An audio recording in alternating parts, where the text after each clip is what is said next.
Hey, what's going on, everybody? I'm your boy, Retro Bliss, and you are on the Retro Bliss Rewind podcast. Before we get started, I owe you guys an apology. For some reason, I had set up the podcast for the wrong date and did not know it. So you guys may not have gotten notified, and I apologize. That is my fault. So if you didn't get this live, you may have to check this out at a later time. But we are going to be talking about the Atari 2600 today. This is a console near and dear to my heart. And so without further delay, let's get to the panelists. Mike from Mike's Gaming Gala, Brian from BD Retro Mods, and with I'm very honored to have Ballistic Coffee Boy. He is our resident Atari 2600 expert. I love BCB. Love me some BCB for sure. How you guys doing tonight?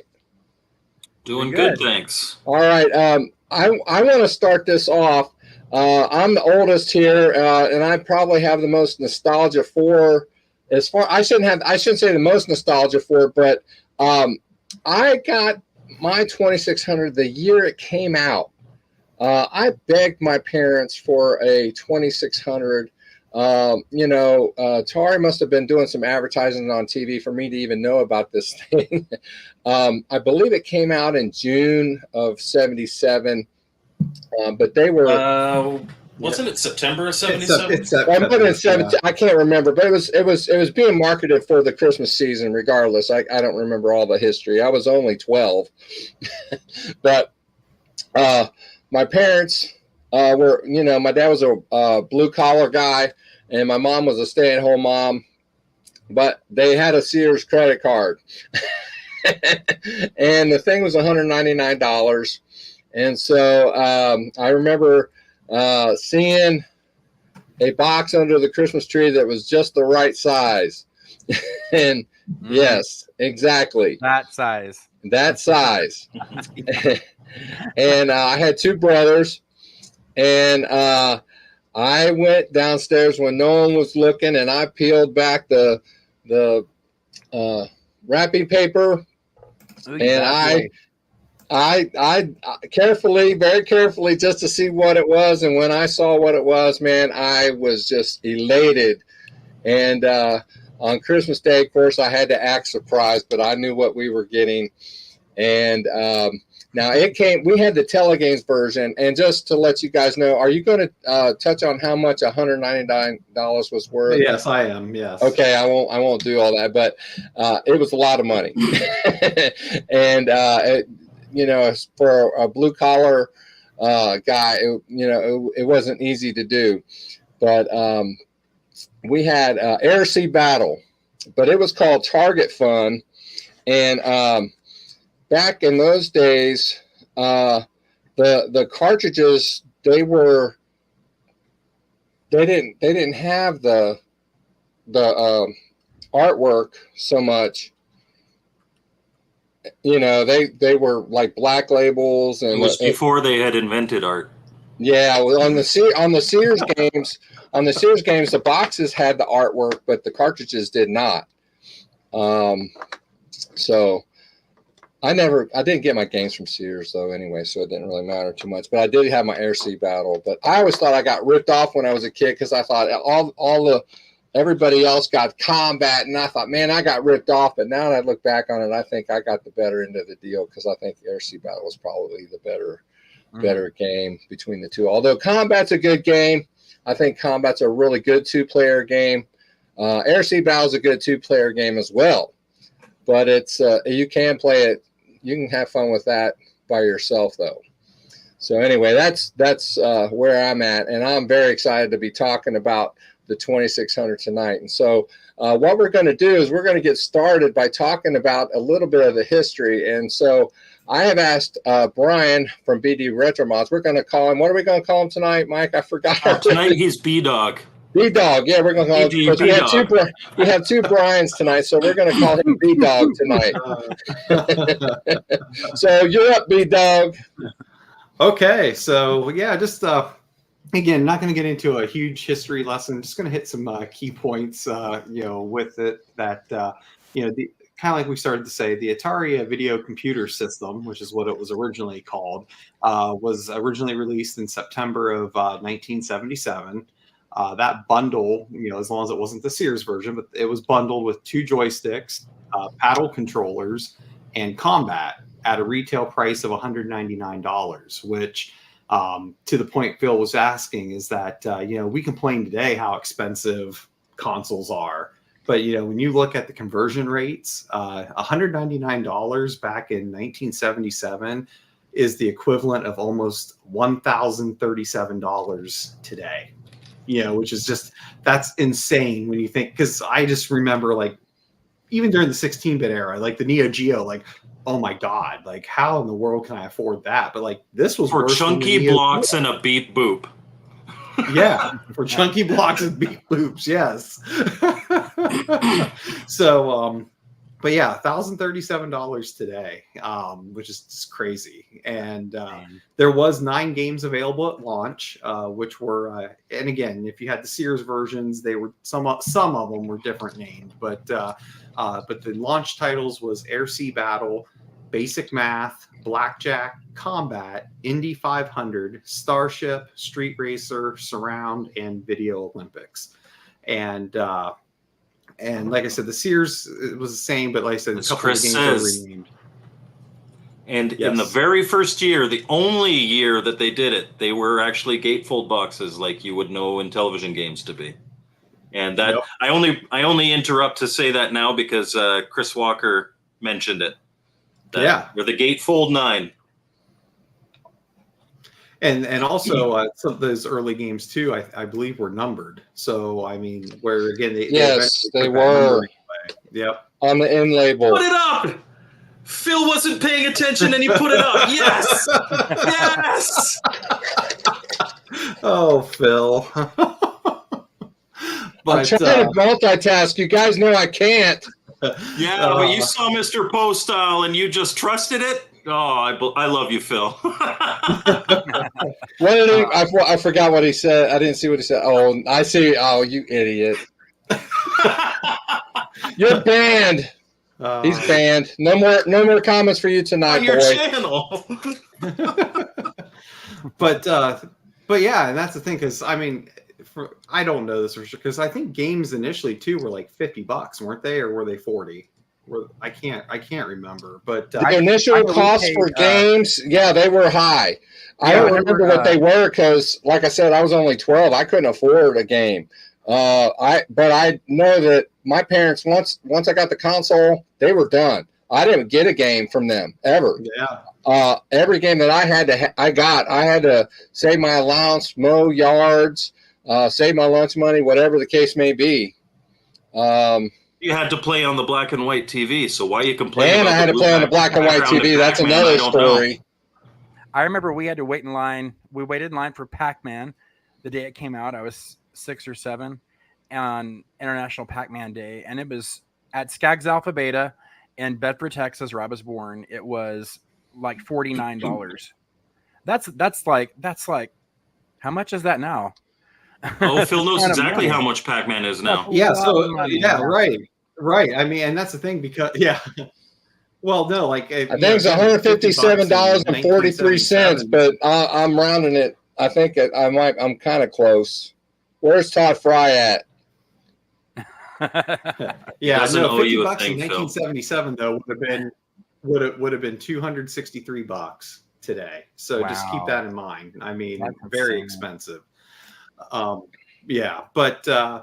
But then with that, the Atari VCS would eventually be renamed to what we all know now, as the Atari 2600, which that occurred in November of 1982. And that was, and the first console to have that on it was the Vader, I believe. Yeah, I believe so. Yeah. And then, obviously, as we know, the 2600 really took off in popularity. It was the dominant gaming console from 1980 to 1982 due to popular or arcade ports, such as Space Invaders. That's probably the one that really put it on the map. I mean, there was other good ones, but that was the like first, a really big one. Invaders was the first system seller game. Yeah, for sure. It wasn't it wasn't for the first cartridge-based system. No, it was not. No, the channel F is the first. Yep. Right. Channel F. Yep. And then, so like I said, with games such as Space Invaders, but then also, even though there was some legal stuff there initially with it, which we won't get into because that's a whole big conversation itself, but it did have strong third-party support from Activision and Magic throughout the years that helped it grow successfully as well. As well as a multitude of other third-party developers, but the two probably best would be Magic and Activision for sure. Oh, for sure. I mean, yeah. I mean, we're not really talking about games tonight, but I think you can buy any game from those two publishers and you'll have a fun time with it even today. I mean, for the most part. So, can't go wrong. Yeah, and just Firefighter, don't get it. Yeah. That's the worst. Yeah, but then unfortunately in 1983, which we all know, there was just at that point in time for Atari, just because of how the rules and things were at that time, there was just so much shovelware for the console that from other third-party developers, and then there was also rushed products for like Christmas holiday seasons, such as E.T. and Pac-Man, Phil's favorite game for the 2600, that led to Atari's downfall and in essence, quote unquote, caused the industry crash of 1983, which was just a more North American thing. Because again, video gaming was still fine everywhere else, but it definitely made issues here in North America. But then with that, Atari's home division would later then be sold to Jack Tramiel in 1984, which then became the Atari Corporation. And with that, in 1986, the Atari 2600 would be re-released in a smaller form factor known as the 2600 Junior, which was released in conjunction with the 7800 and in conjunction with the XEGS, which, again, that thought process is very strange to me, but but then with that, this is the crazy thing, because you just don't hear this on really any other console after this, right? Is that production of 2600s continued until January 1st of 1992. I mean, we're in the middle of the 16-bit era, and we were still having 2600 consoles being made. I mean, and if you look at third-party clones, especially in South America and elsewhere, right up almost until 2000, I believe, you were still getting 2600 consoles. Right. And the final licensed games that were released in North America were Akari Warriors, Moto Rodeo, Sentinel, and Xenophobe, which those were all released in March of 1991. Which, again, like I said, we're in Super Nintendo era, at that point. Sega Genesis, Super Nintendo. And in Europe, the last two games would be Clax in 1990, which we never saw here, and Acid Drop in 1992, which I don't think we got Acid Drop either, did we? We didn't get Acid Drop, but it sounds awesome. Like Europe only, I think. Yeah. Yeah, I was going to say, I think that was a European only also. But then, according to Wikipedia, there was 430 first-party and third-party games released for the 2600 during the commercial period of the console. Now, according to Moby Games, they say that there has been 599 video games for the Atari 2600 released between 1977 and 2023. So they're counting the homebrew stuff with that up to 2023. So they're also, I believe, counting the Sears titles as separate games. What's that? They're also, I believe, counting the Sears titles as separate games in that. Mm. Yeah, I think you're right. Yeah. So So with that, that's really kind of the brief history. Like I said, it's just amazing to think that this old of a console lasted as long as it did. And you know, I now granted when it got into like the late years of the 8-bit and getting into the 16-bit, it's not like you had a ton of releases for it. I mean, there was only a couple games coming out at a time, but just the fact they were still producing hardware and commercial games for it that late is just astounding to me. So it really breaks my heart. I don't have it here with me, but the 7800 version of Cracked, if you look at it, they're so proud of it, and it looks so dumpy, and I hate to say that. And you look at the back, and it says like 1990, and I'm just like, oh man. I mean, you know, I was playing Nintendo, I was playing like Nintendo then, and you know, at a huge library, and I never would have played that at that age. You know what I mean? It makes me really sad, kind of, for the company, because they were kind of at the point to where they're releasing kind of crappy games, right, and re-releases of stuff. Yeah, and people were dropping. For me, I remember during during kind of Nintendo, maybe even the start of the Super Nintendo Genesis era, I was still playing Atari every once in a while. And it would be like, even at that age, because, you know, at that age, I was like 12, 13. And it was, even at that age, kind of a nostalgia thing. Oh, I remember I used to really like this game. Right. But it was never, you know, ever since, well, for me, 89, it was never, because that's when we got our NES. It was never considered a serious gaming console after that. I mean, it's, you know, to us as kids. My like biggest contrast was playing Asteroids on the 2600 with my sister when I was 7 or 8, 1981 or 2 or something. And, you know, and it was the best thing ever. And I remember thinking they like look like Fruit Loops on the screen, you know, like the cereal, because they were different colors, like the Fruit Loops. And then fast forward, I was 22 at a rave playing Asteroids, laughing at how dated it looked. But that moment got me back into Atari, believe it or not.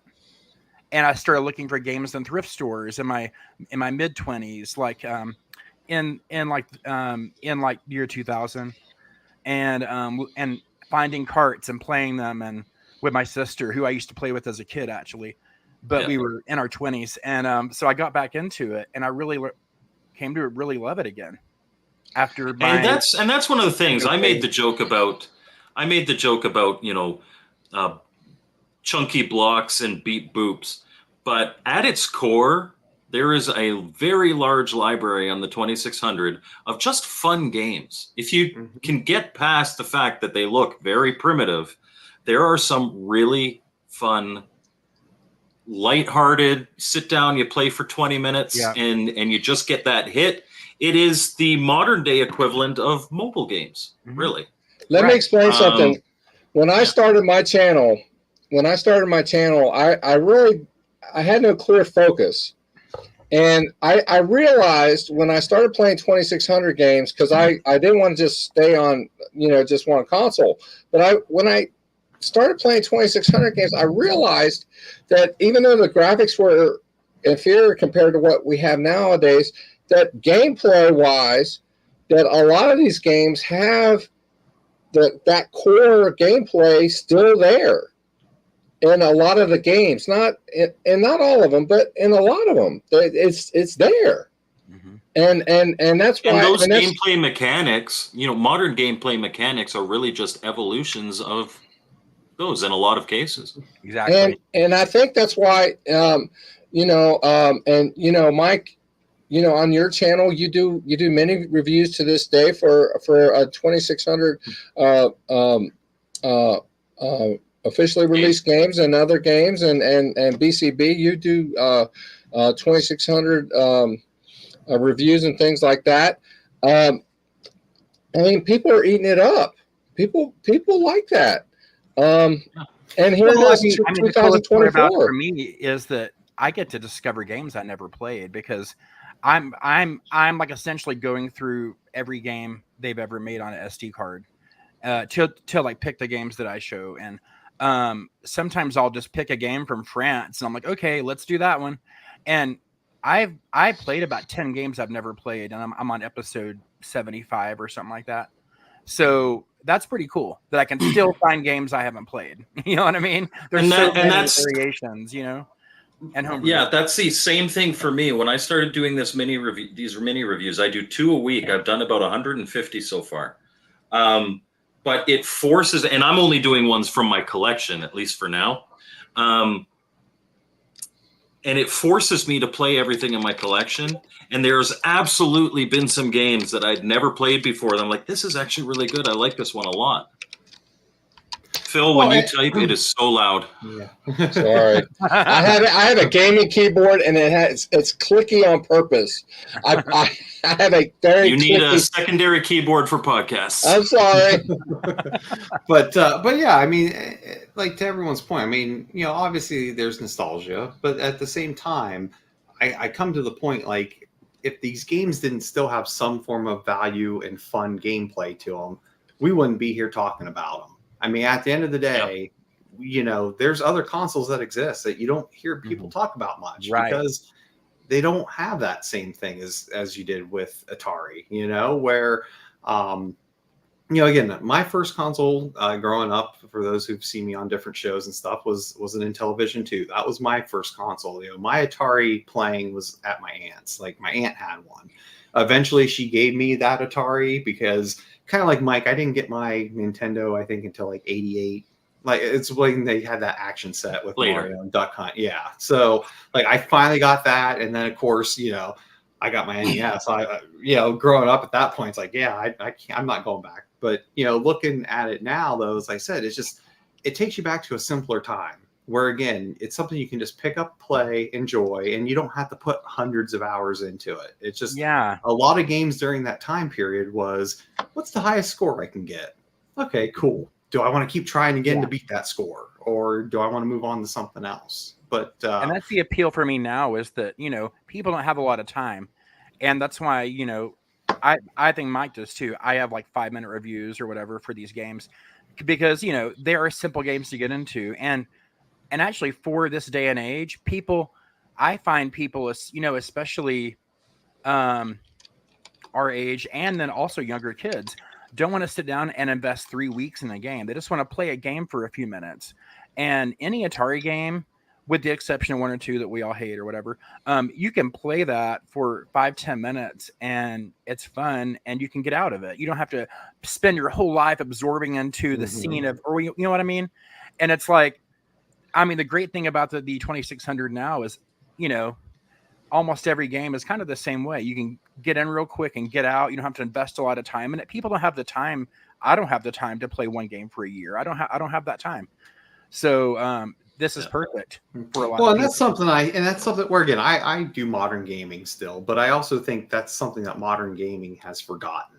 You know, like, I think modern gaming feels that every single game has to be $100 million game, epic movie, that's going to give you hundreds of hours of gameplay for someone to buy it. But yeah, you can have indie developers make simple games, and look how more successful. Like, look at something like Vampire Survivors. Okay, I mean, like, that game is great. It, you know, Donut Dodo, that's another great one. Yeah, you know, but you know, and those are games where I feel like I don't want to say they took from the Atari, but they went back to that simpler time, you know, where, like, not every game has to be as what it is today.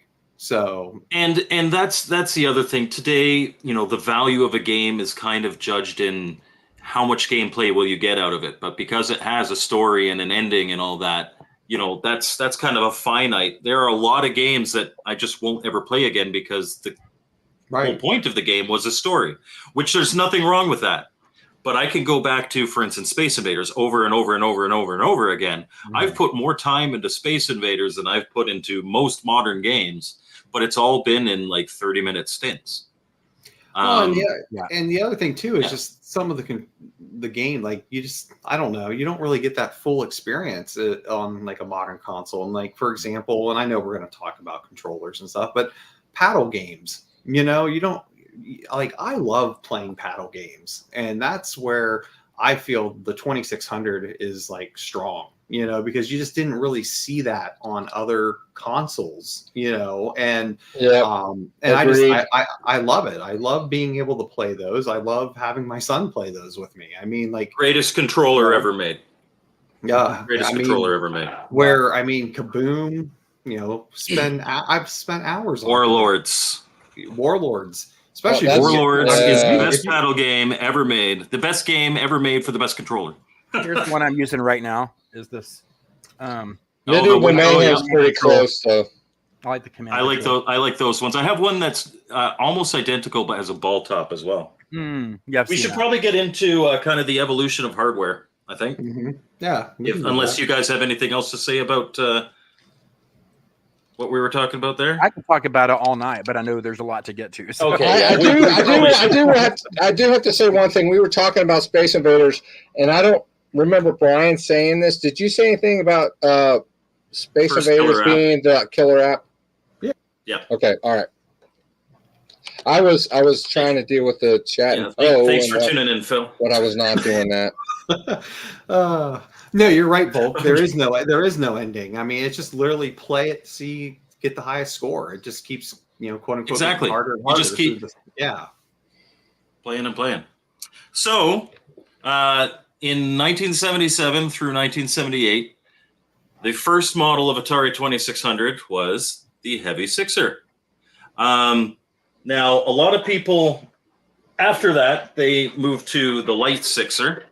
And a lot of people, like the Heavy Sixer is far more valuable. Now, it is heavier, but most people buy these things online. So how do you tell the difference?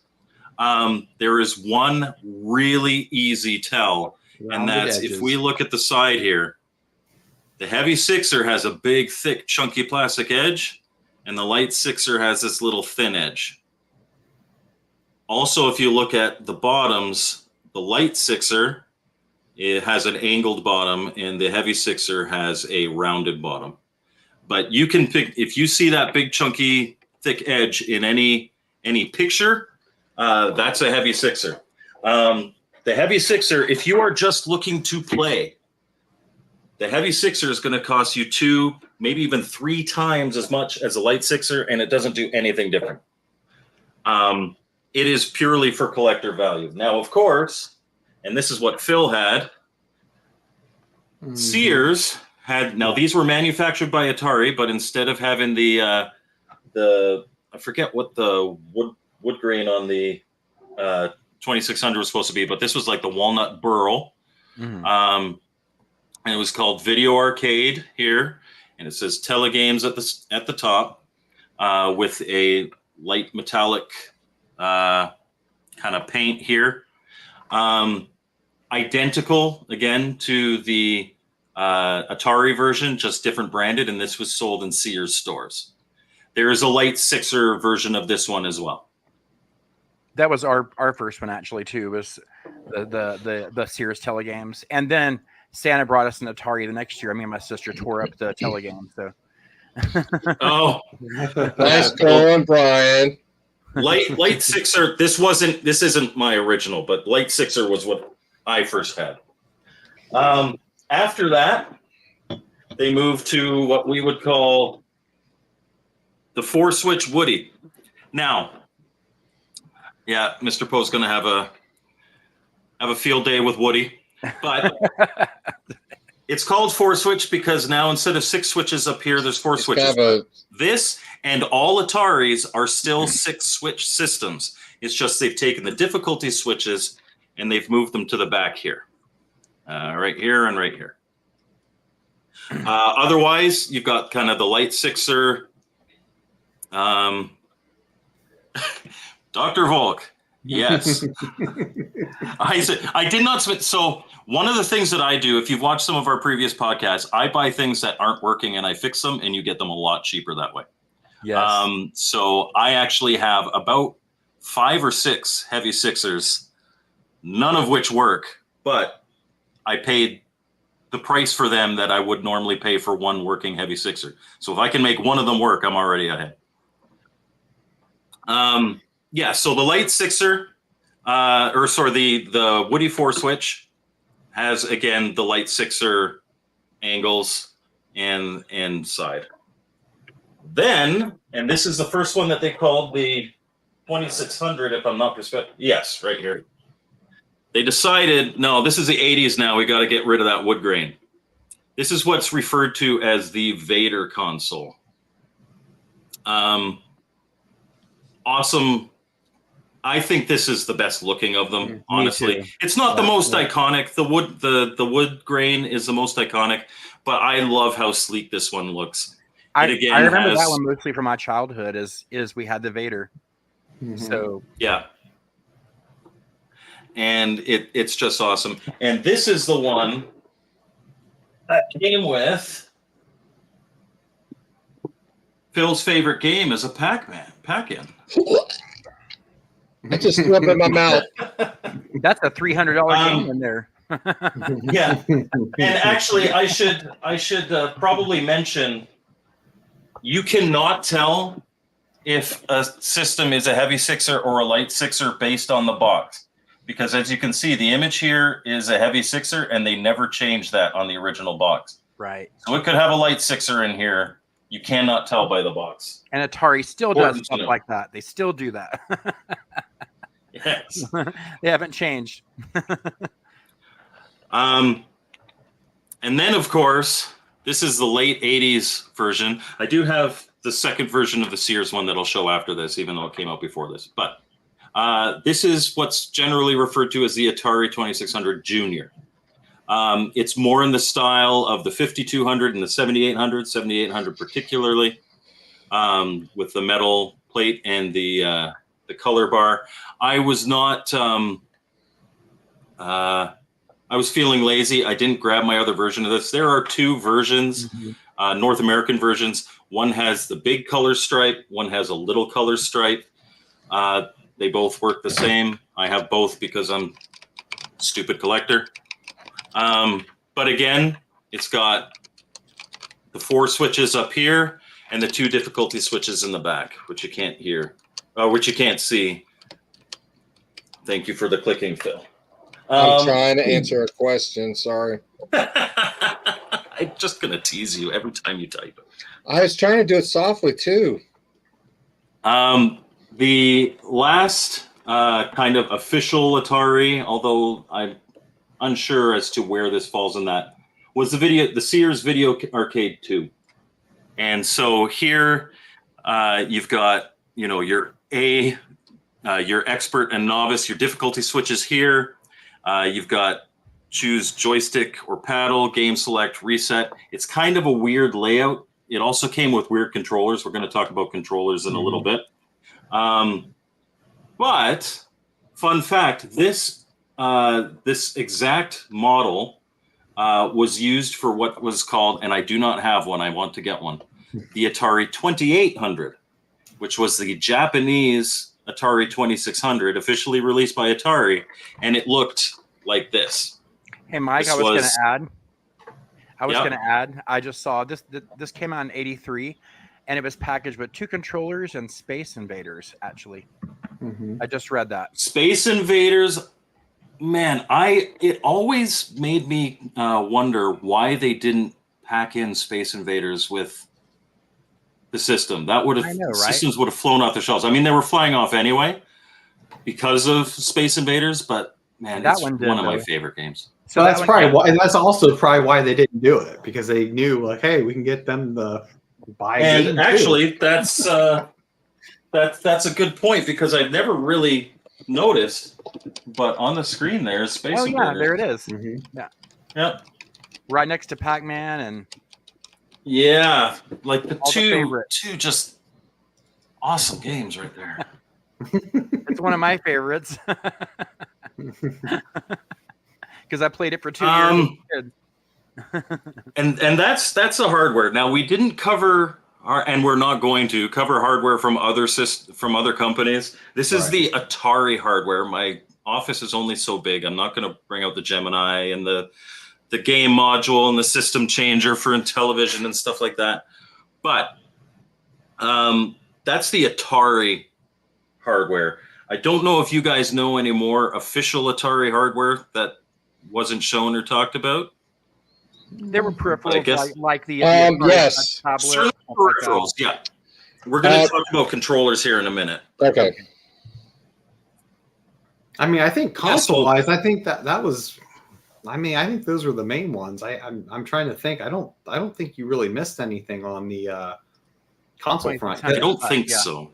Yeah, I mean, for the 26, because like I said, I mean, I've done- obviously you had the 7800, which could play 2600, but again, Yes. that's not. And you had the game changer for the 2600 adapter for the 5200. And you have the new 2600 Plus that's out. Right. Falls under And that you have too, and you could modify a flashback too, and you've got the Retron 77. There are certainly There other are things, but these are 100 ways to play 2600 games these days. There's just so many. everywhere. So why don't we talk about some controllers? I'm going to start with one thing because Phil had a heavy sixer. He had the original, and the original, again, only 1 year, came with what was called a CX10 joystick. Now, there are several differences between this joystick and the CX40, which is the far more common joystick. First of all, if we can zoom into me, Phil. I will. Hold on. I'm trying to do the chat. Yeah. You can see there's a little indent. I'm trying to keep it focused on the controller. We can There's see a little indent in the top of the CX10 that is not there in the CX40. And that's because these originally came with a little metal hex disc that was in it. It is very, very rare to find one that still has a hex disc in it. And actually, very recently, somebody has made very convincing reproductions. So don't trust paying big bucks for one that has there unless you can see it in person. But that little hex disc, it said ATARI for the Atari branded ones, or if you had a Telegames, it said Sears. The other big difference is with the CX40, what we're all familiar with, right at the top of the controller here, it says top. With the CX10, it does not. And then the last thing, and the reason why I wanted to do this for Phil, I grew up with the CX40. I think most of us probably grew up with the CX40. Mm-hmm. But you can see how stiff that joystick is. And so when the CX40 Plus came out, Atari re-released this joystick, Phil was playing with it. He was like, oh, this is really stiff. This isn't like I remember it. Well, check out the CX10. The CX10 has completely different internals. They have little springs in there and everything, and it has a lot more travel than it actually feels probably a little more comparable to the modern Hyperkin controller, as opposed to the stiff, almost D-pad feel of a CX40. So that's why Phil probably doesn't like the feel of a CX40 Plus. It's because when he was a kid, his nostalgia is all the CX10. It has taken me some acclimation to get used to. You know, I don't like it, but I can play with it. Let's just put it that way. Yeah. Whereas pull back out. I'm sorry. I'm looking at the chat. We need a director. I don't like the travel of. I don't like the wide travel of the CX10 or even the Hyperkin. But that's, again, because I grew up not playing like this. I grew up playing like my dad. My dad taught me to do this. And having that little bit of travel means you can basically use this like a D-pad. That is so odd how people hold controllers, because I've never seen anyone. When I was a kid, no one did that. We all did this because we were like 7 and it was big, you know? You know what I mean? Well, yeah. Okay. So as a kid, yes, obviously you played like this, but I remember my dad always played like this, and now I play like this, and it's so much more responsive. That's so cool. It's like you inherited that from your dad. Yeah. You know what I mean? That's cool. Yeah. I always played of course, the 20 holding it like a kid, you know. Yeah, the 2600 also came with paddle controllers. Paddle controllers are the greatest controller of all time. These are my, I think CX70 plus. Is that what they call? No, CX30 pluses. I just got the pluses out for this. They say paddle at the bottom there. They have one button, and you have this rotating potentiometer in there, and you can move. So this is like for Pong style games, Breakout, Warlords, Circus Atari. There are a lot of really great paddle games. The thing about paddles is they always come 2 paddles plugging into, at least the official Atari ones, plugging into one controller port. No, he did not invent the D-pad, but he used it like a D-pad. Now, of course, if you are a collector like me, you'll notice the difference here is this one says paddle and this one says Atari. This is a heavy 6er paddle. And if it was a Sears one, Telegames, it would say Sears instead of Atari. Oh, yeah. Again, only first year. There's also a big difference. You can zoom out, Phil. Maybe Brian wants to hold up his driver controller because I know he's got a driver controller. Driver controllers, a lot of people see these and are like, oh, great, a paddle controller. I picked that up. They are driver controllers. They work very differently, and you'll notice that it is only one as opposed to a pair. Yep. You cannot use that driver controller as a paddle. And in fact, if I'm not mistaken, it only works for one game, and that's Indy 500. One game. It's Indy 500. They never made anything. Now, again, I think there's some homebrews that can use it, but Indy 500. Oh, for sure. Turbo Arcade will use it, for instance. But the big difference too is that, but yeah, the biggest difference is obviously, with the paddles, you had stopping point. You can go to the left or right, but it would stop because it was a potentiometer. Where this is using a rotary encoder, so I mean it can keep spinning. So I mean that's the difference between the two. Yeah. But yeah, I mean it is disappointing commercially that Indy 500 was the only one that used this, but because I think there could have been so much more potential for so many other games. Well, even if games like Night Driver used it, like, there's a lot of driving games that could make great use of that. That happened to me in my 20s, looking at thrift stores for these things. I remember coming across a few of the driving paddles, and I didn't read it. I just bought it. I thought it was a paddle, right? For my 2600. I was 20. I was probably stoned. You know what I mean? And I brought it home, and I was like, why is it not working? Why does it go all the way around? And we didn't have the internet back then. And, 1995, I mean, we did, but not really. I mean, we did, but it was early, right? So I didn't go online to look for anything, but it didn't work. Yeah, exactly. AOL. It didn't work. So I didn't know why until I got older, and I was like, oh, there's 2 of them. So yeah. Happened to me. And then of course that fancy Video Arcade 2 that I showed you, that's also like the 2800. Now the 2800 would have said Atari up here, but this says Sears Video Arcade 2. It's got 2 buttons, but they both do the same thing. You can press either side. And the joystick is also the paddle for that system. So, and the only reason why I don't really like this.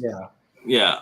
The only reason why it worked like that was because there was an extra button on the 2800 or the Video Arcade 2 that you had to use the toggle between joystick mode and paddle mode. So yes, which is not a problem here because in this version, these buttons here are joystick. Not last but not least, because I know Brian brought his trackball to show. But keyboard controllers, last from me anyway. The first, really, one of the only games I remember as a kid that I actively used keyboard controllers on was Star Raiders. And that is, I would argue, because Star Raiders was a very popular game, it was the most common of the keyboard controllers. And I will just open this one up as everybody cringes of me opening I know, because cardboard those box things and are maybe- not easy. There we go. I was afraid of bending the cardboard. So this is a little paper overlay, but your keyboard controller looked like this, and keyboard or video touchpad was a great way of adding more buttons and more actions to certain games. So here with Star Raiders, you see your front view, your galaxy map, your hyper warp, computer on off, shields on off. And you had different versions of the keyboard controller. And yes, Poe, I've got the kids' keyboard controller right here. And that all did exactly the same thing. It's the same inputs. So if you wanted to play Star Raiders with a kids controller, you could. If you wanted to play Star Raiders with the keyboard controllers, you could. If you wanted to play any of those kids games like the Sesame Street ones with a video touchpad, you could. But there were 3 different options, and they basically did identically the same thing. Do you want to maybe talk about trackball, B-Dog? Yeah. So, one of the other cool controllers for it was the trackball. Now, again, I don't know if this was the second release, because I know you can also get a trackball that's with a yellow ball inside. So I don't know if that was the original or if this was the original. So I don't know. Yeah, I don't know either. But you have the trackball, and then you have the action buttons on each side to be able to use, left or right-handed. But again, obviously, this is great for games, such as Centipede, and different ones like that. And again, it should though be noted that the Atari 2600 does not have analog trackball support. Correct. That is a digital trackball. It is a digital. Which is very trackball. Disappointing. Right. Because and again, because there's even which is kind of funny and interesting. I never really utilized it, but like for this one at least, there is a switch on the back that do trackball or joystick. So I never really mess with the joystick side of it. But again, just another cool controller. And again, because Atari I think was real big on trying to give that quote unquote arcade experience at the time, which is why you had different controllers like paddles and driving controllers and trackballs.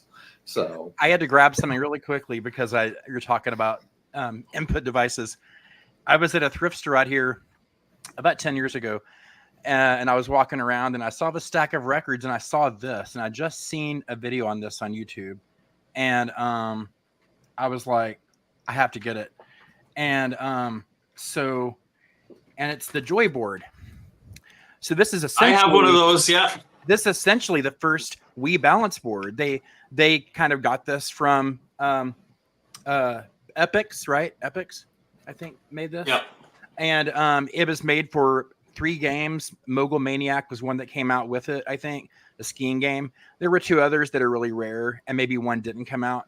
But this whole thing is basically a Wii balance board before its time in like '83, and people don't realize that, actually this is by Amiga actually, and like that Amiga, so it's pretty cool. But the creaky thing about it is when I got it, it actually didn't work. So I did a whole video about how I made it everything but a controller, like it was a Lazy Susan. And then I threw it in my set, things like that. I wore it as a hat, so, but yeah, this is pretty unique. And I also have a touch tablet around here. I couldn't reach it. It's somewhere in my vicinity, and that was a tablet with the stylus that you would draw. And I did some videos on it, and it's very kind of old school, right? But it does work, and you can make pictures and print them out if you have a printer. So it's pretty cool. There were all kinds of input devices, and there was also a Tron joystick made just for Tron by M Network. There were things like that, and like one-offs. And I think there was also a gun for, was it a Mega Race or some game that had a fake like plastic interface over it that came with it, kind of like a gun or something. So there were maybe weird. There was stuff. also, to go with the Wii balance board, there was a Wiimote. So basically a motion controller. And if you go way back to our first podcast about unique controllers and you watch that one back, we did it with Kyodaiken. I show both that balance board and the Wiimote as two of my weird, odd controllers. Mm-hmm. Yeah, and then a couple other controllers, and I can't believe I forgot the one, but I don't know if one of you guys have it handy. The original track and field controller. Do you have that handy by chance? I don't have one. I have it, but it's not handy. Okay. Yeah. So again, that's another cool one. Again, to try to give that arcade experience. That's another one. I mean, someone mentioned the Starplex. That's another one that I don't have the show. And I get the Wico. I was going to say Wico made a lot of third-party, controllers and trackballs and different things for the console as well. So you had the kid controllers, right, for like the Sesame Street games? Oh yeah. I think Mike, didn't you have those to show, or no? The kid controller. Yep. Yeah. That's it. So yeah, I mean, there was like a ton of peripherals there, and again, there's a lot it's of covered in dust because I never use it. Yeah. Strangely enough, it was used at Taco Bell 20 years later for checkout and the takeout. I'm just kidding. You know what? It wouldn't surprise me though. It's a good tablet size. It's hard to miss the buttons. Right. But then with that too, when you look at here, modern wise, there's a ton of options out there. Hyperkin makes a number of things. Even Atari now with the 2600 Plus has made some reproductions of those original controllers. Quick shameless plug, I make a ton of different Atari controllers as well. I got probably over a dozen options now for Atari, and and at some point I do hope to modernize the driving controller. It's on my list here. Here's one in the box. I forgot I had this. Oh, nice. Standard. Hold on, for $5. It was like $5 or a thrift store, and I was like, oh my god. So I had to grab. I mean, it's in the box unopened. I was like, I've got to get that. Oh my god. But yeah, I never really seen one of these in the box. I have box paddles. I don't think I have a box CX40. That's awesome. Yeah, that's really awesome. nice. And then the other thing to keep in mind too when it comes to peripherals, that anything that was made for the Atari 8-bit or the Atari 7800 will also work with the Atari 2600. So I don't know that there's many people out there that love the 7800 controller, but hey, if you have the original North American 7800 one, you could technically plug it in and use it and work perfectly fine. Another one. Oh, go ahead. That's your trackball. If you play that on an 8-bit computer, it can be analog. So they are compatible, and there are different features based on what you play it on. I found it up by mistake. Now, there were a couple things that I wanted to share real quick. Well, one last thing to talk about, because and it's just a cool one to show, is just when it comes to controller, like I said, when I say about 8-bit and 7800 working on 2600, this is one that's kind of rare that a lot of people look for. And again, this is the actual joystick that was with the Atari XEGS, which is the gray style controller. And again, this one's pretty sought after because they're very hard to find, and especially in good condition. But like I said, that's just another point to make out there. Mine's not handy. You guys can show I love this joystick. I love it. Yeah. It's just a different color. It's kind of nice, Yeah. But then you also have the gun, which I showed not Atari, but do you have? Oh, you just didn't know. Yeah. Things.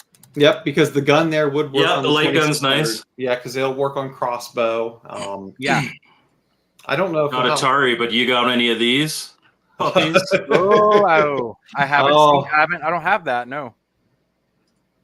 You're going to put that in. For a long time, they were my only working paddle controllers. Hey, I want to show some actual Atari stuff. 2600 stuff. Okay, anyway. There were some things that were made later on for the 2600 that I didn't know about until after I started my channel and I started collecting for the 2600 that are used for newer games that we'll talk about in our follow-up episode, but I want to show them tonight because they're hardware. The first thing is, I'm going to bring myself into the screen this time.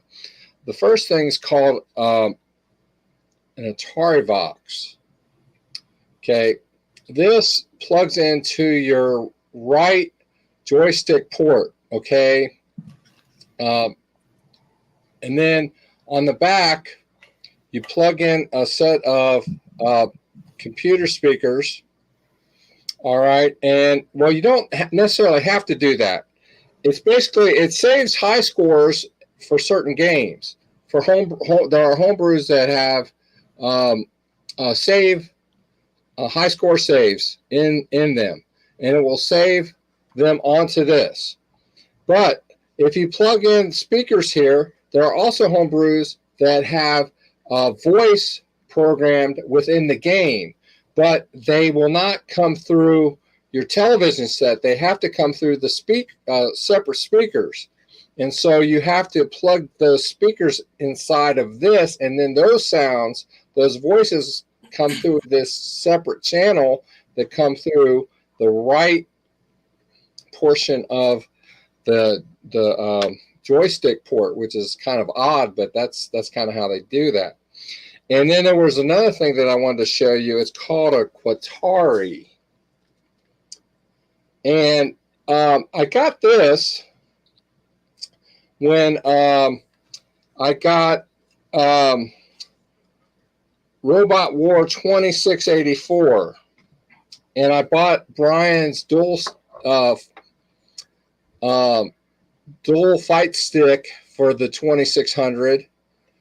So that you have, if you fire with one stick and you move with the other stick, you don't have to have the ATARI for that. But the game has high score saves. But I couldn't have this. I'm sorry, this in the right port, but have the controller plugged into the right port, because his controller has to be plugged into the right and to the left port. So with this ATARI, it has two. You plug them one on each side, and then what you do is you plug the ATARI Vox into port 3, and then you plug your controllers into 1 and 2 on here, and you can still do your high score saves for the game and then still play this. Now, even if you don't, if you're not playing a game, I think there are games that can utilize a ATARI that are like 4-player that can utilize this. I don't know what they are. You could have yourself a 4-way. But yes, you could. A 3-way, a 4-way. Thanks, Mr. Postile. Yeah. So now one Paul and I were on the same wavelength with that one. He didn't have to comment for me to make that joke. I know. But one thing I was going to talk about how loose your ATARI is. You can plug so many into it, but that's all right. He's gonna fall out. So one thing to note, though, because I've never tried them on it, I don't think those two devices Phil showed will work on a 2600 plus, at least currently. Am I correct? I didn't. You know what? The save keyboard controllers don't even work on the 2600. They do not. I was gonna say. Brian is right. They don't. It's coming later. Yeah, and yeah, sure it is. But that's something where that. I shouldn't have been. Well, here's quick soapbox. They work on the 7800 though. Quick soapbox. It's just the fact that we're almost a year, right? Almost a year to the release of the 2600 plus, and we still don't have an official firmware update. It's still beta updates through ATARI Age. And again, for those who don't have a PC, they can't even use it. So that's my soapbox. And again, I know that sounds like, well, how do you not have a PC? Well, in 2024, not everyone has a PC. They use other devices to do that stuff. So, but again, it's just, a number of these, but again, I think it's important to note, because with the 2600 plus, which is a good device, even though, I just had my soapbox there, is just, there are a number of the controllers that we showed will not be compatible with that. So just keep that in mind if all you have is a 2600 plus. So again, that's just an important thing moving forward with stuff. Oh, gotta love the chat. But so yeah, there's my whole thing there. Just keep that in mind that your basic controllers will work fine on the 2600 plus, but some of these other ones like the driving controller, keypad controllers, things Phil showed, they're not going to work on the plus. But we're not really talking and about a fair that amount anyway, of the stuff that I showed won't work either. Yeah. Although I would imagine, I didn't show it because we showed it in a peripherals episode prior, but the Atari remote joysticks, I bet those will work on a plus. Because it doesn't take power from the 2600, and it basically sends the same signals. So I would imagine they'd work. I think I saw a video on that. I can't remember what the outcome was. It was one of those things you see. I'll have to try it. At like 2 a.m. and you're halfway asleep. I can't remember what the outcome was. But yeah, it'd be interesting to try. Well, again, like I said, operation. I mean, there is at least updates, but again, you got to be a member of the Atari Age forums to be able to download them, and you have to have a PC to do it. You have to have a PC, which for me is not an issue, but I know there's some folks that are like Mac only, or Dr. Scott, or even just using Chromebooks, because Chrome devices are a big thing now for just common computing. So, so at some point, I hope it becomes available more than the way it is, and I hope it's more of hopefully at some point just downloading to, something to. I don't know. Wouldn't it be great if you could just put it on an SD card? Oh, it'd be great, but can't really do that. So, so yeah, it's just again the process. I'm not going to say is difficult, but I think for some folks they could struggle with the process, with the way you got to update it. With the 2600 plus right now, but again, if you can do it, I definitely recommend it. It has definitely improved the 2600 plus for a number of things, and especially homebrew and 7800 stuff. So I don't know. Have you done the second update? Because my thing is I don't know if since they're not official Atari updates. Yeah, I did. I have the latest version running, and like I said, I mean, I got to give them props that, again, compatibility, especially with homebrews and stuff, is greatly improved. It's still not perfect yet, but Pitfall 2 works, right? Pitfall 2 works now. So I mean, again, it's definitely making progress. It's just a little disappointing that there's not an official release yet. Almost, how many months later? And I think they got to come up with a better way to just make it a much more easier process for folks. Because a lot of people are using their 2600 plus as their primary Atari console now. Yeah. I mean, because again, if you're not comfortable with refurbishing, if you're not comfortable with modding, I mean, it's like we've talked in past episodes with the 2600 plus. It's a great device for what it is to be able to play, a lot of your old games that might have been in the basement on a modern television very easily. I mean, there's no question. And it just, but with that moving forward, now that we have the 2600 plus in play, now that's always a disclaimer we kind of got to put in with a lot of this stuff. So, yeah. Well, I think BCB, if we're wrapping up, I think he had something that we could maybe wrap up with that he wanted to talk about. Great. Yeah. My friend Adam, he goes by Bally Alley here on YouTube. He's a Bally Astrocade fanatic. He has a podcast and all this stuff about it. He lives 15 minutes away. Who knew? And we became friends through Ferg's Atari 2600 podcast a few years back, just randomly.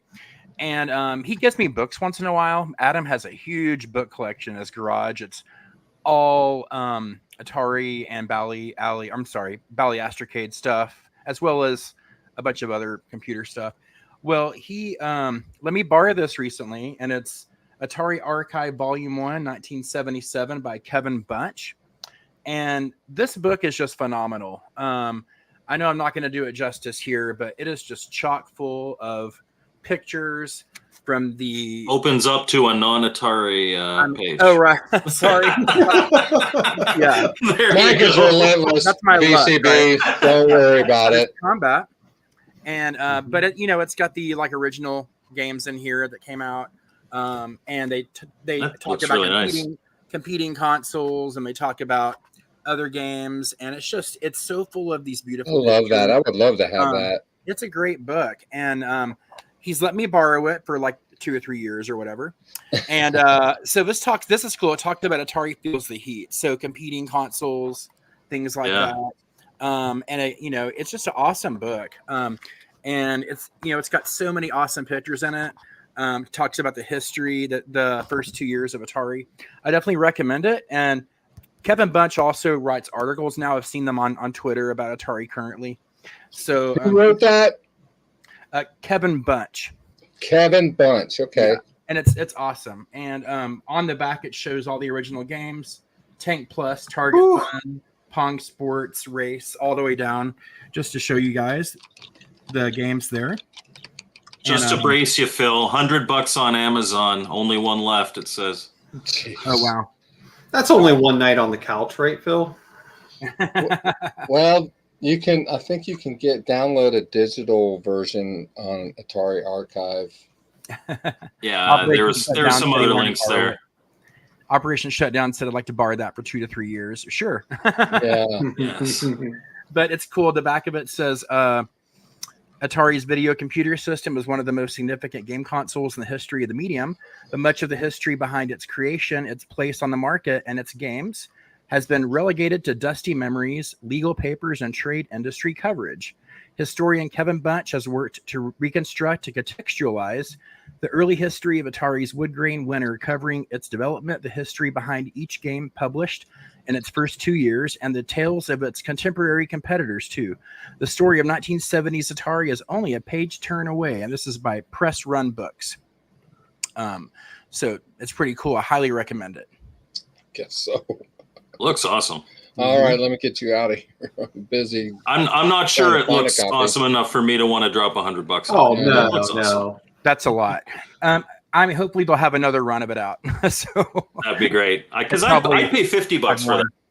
yeah, it's worth it. I think it was $29.99 when it came out.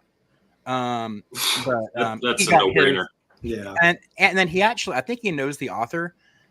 He told me they were maybe at a convention a few years ago talking about Atari and something like that. So I think he knows the guy from back in the day. But yeah, so I think he was sent this for free. I think they're friends or something. So, but yeah, it's cool.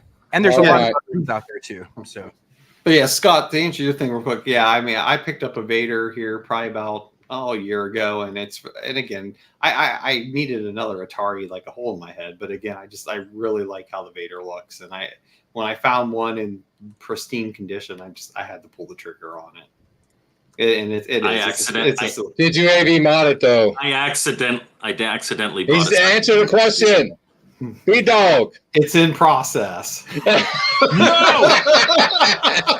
No! one of these days. Where's that light gun? Well, with that, guys, But he'll appreciate. I do not plan to drill holes in it. I'm going to run the cable. Okay. I'm going to run the cable out where they are. nowadays you don't have to do that.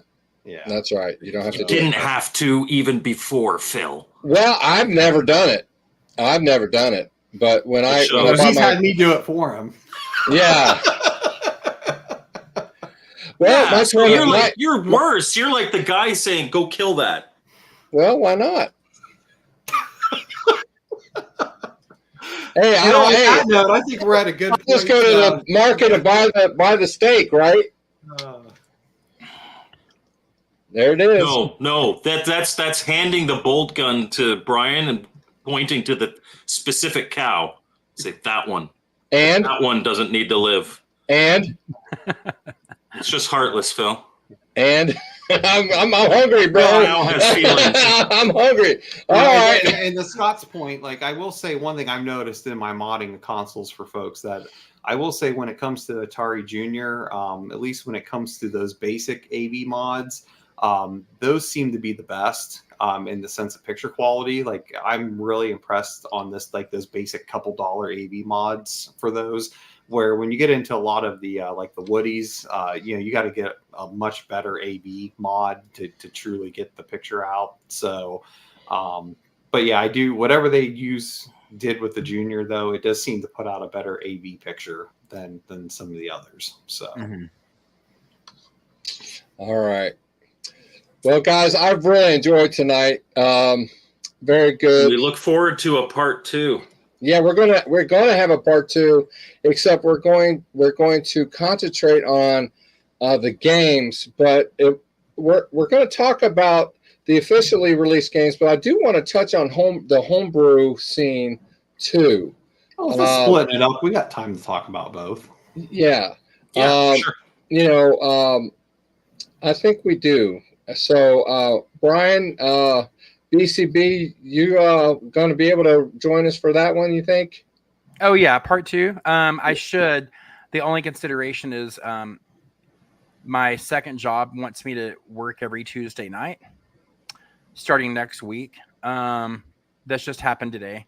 So it's possible in the future I could. I'm just not sure when on a Tuesday at this point. But if you give me an advance warning, I might be able to ask for it off. Yeah, because I don't know. We were thinking about doing it fairly soon. I would say even next week, but yeah, that's what I was thinking too. I'll tell you what. Let's keep that invitation open, but we'll see what we can do. But if not, we'll have we'll have you back. Oh yeah, regardless on something. But anyway, if he promises to be nice and BCB can't make it, Mr. Poe would be good for that video too. I don't know about that. He can behave himself in the chat. Okay. I'm going to brace you, Phil. I am going to show a Mystique game. What? I won't show gameplay. I have almost all the Mystique games. All right, I'll let you do it, but I will put a disclaimer of how tasteless it is. Put a wrapper. They are. Put a wrapper. They are tasteless and unnecessary. It's just bleeps and bloops. Yes. Okay. Yeah, bleeps and boots. All right, guys. I almost listen. said something not PG. We should go. Yes. All right, guys. Listen, appreciate everybody tuning in, and for those who are on Mike's Gaming Gala for simulcasting over there, again, I apologize for the mix-up of the time. But anyway, we'll see you next week on Retro Bliss.